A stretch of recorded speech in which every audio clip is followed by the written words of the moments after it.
నమస్తే, welcome to Andhraprabha. నేను తేజస్వి.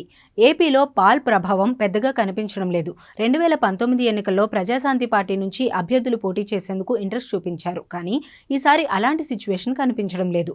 ఆ పార్టీ అధ్యక్షుడు యాక్టివ్గా లేరంటున్నారు పొలిటికల్ ఎక్స్పర్ట్స్. ఎన్నికల ముందు కేఏ పాల్ పలు రాజకీయ పార్టీలకు బంపర్ ఆఫర్ ప్రకటించారు. ఓ ఇంటర్వ్యూలో పాల్గొన్న ఆయన ఇంట్రెస్టింగ్ విషయాలను బయటపెట్టారు.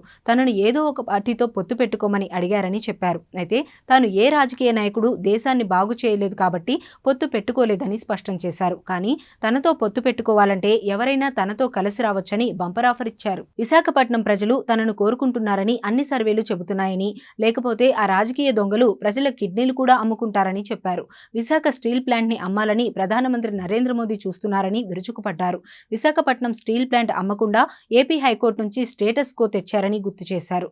3 ఏళ్లుగా భూములను అమ్మేస్తున్నారని మండిపడ్డారు. స్టీల్ ప్లాంట్ భూమిని ఇప్పటికే అమ్మేశారని మండిపడ్డారు. 2017లో గంగవరం పోర్టుకు సంబంధించి 65,000 కోట్ల షేర్లను 600 కోట్లకు అమ్మేశారని ధ్వజమెత్తారు. విశాఖ స్టీల్ ప్లాంట్ అమ్మకుండా స్టేటస్ కో తీసుకువచ్చానని తెలిపారు. రాజకీయంగా డబ్బు పంచితేనే రాజకీయ పదవులు వస్తాయని అంటారని చెప్పుకొచ్చారు.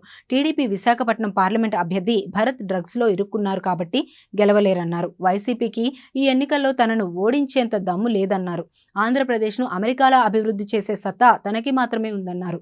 తనకు భయపడి తన పార్టీ గుర్తు మార్చేసి కుండ గుర్తుని ఇచ్చారని కేఏ పాల్ తీవ్ర ఆగ్రహం వ్యక్తం చేశారు. కేఏ పాల్ వైజాగ్ పై ఫుల్ ఫోకస్ పెట్టారు. ఈసారి ఎలాగైనా గెలవాలని ప్రయత్నిస్తున్నారు. ప్రజల మద్దతు కూడగట్టేందుకు తీవ్రంగా ప్రయత్నిస్తున్నారు.